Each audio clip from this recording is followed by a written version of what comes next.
Hello, Kuya Jem is here again in gas station. Walang bago, ganun pa rin. Magpapagas pa rin tayo bago bumiyahe. Linggo nga ngayon, kaya malaya tayo makakabiyahe. Wala tayong iisiping pasok. Pero bukas alas 10, may pasok na naman tayo. Monday na naman bukas. Eto, walang bago. Mabagal pa rin yung gasoline boy. Joke. At pagtapos ka natin magpagasolina, may pupuntahan pa tayo. Magpapaserox pa ako ng mga kailangan namin sa eskwelahan.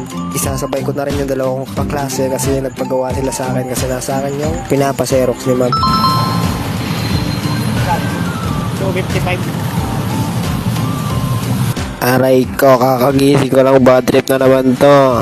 Yung tinanong ko kung magkano ipapagas mo, tapos hindi ikaw yung inuna, nakapila ka pa naman, aray ko. Huwag niyong ginaganyan yung pogi, kakagising lang yan. Pag naging asong ulol yan, delikado naman kayo. At ayun, tapos na nga tayo magpagas at pupunta na ako dun sa may ENU, National University of the Philippines. Sa tapat nun ay may suki ako dun na nag-print Xerox. Punta kayo dun. Aray ko. At malapit na nga ako dun. Sige, itiram. At nandito na nga tayo sa tapat ng ENU at papunta na tayo dun sa ating suki. At magpapaserox tayo ng napakadami. Aray ko. Napakabagal nito, bilisan mo agad. Baba na agad, takbo para mabilis, para makabakbak ka na. Ayaw, di ba?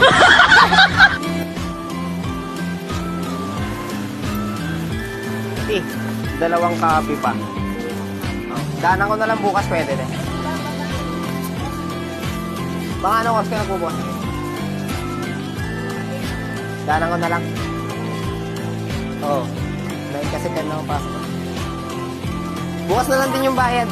Bale 96 plus 96. Kasi, thank you. So, ayun lang ang for today's video natin, guys. Salamat sa inyong panonood. Ayun, sige. Mag-ninja na ako dyan kasi babakbak na tayo. Babiyahe na ako, guys. I love you. Thank you for watching. Ingat kayo lahat. Mahal ko kayo. Mama, chup-chup, like and share ang ating video. Mag-comment na rin kayo nung kung ano-ano. I love you all. Salamat sa inyo, guys. Hanggang sa muli. Kuya JM is here for you. Ayan.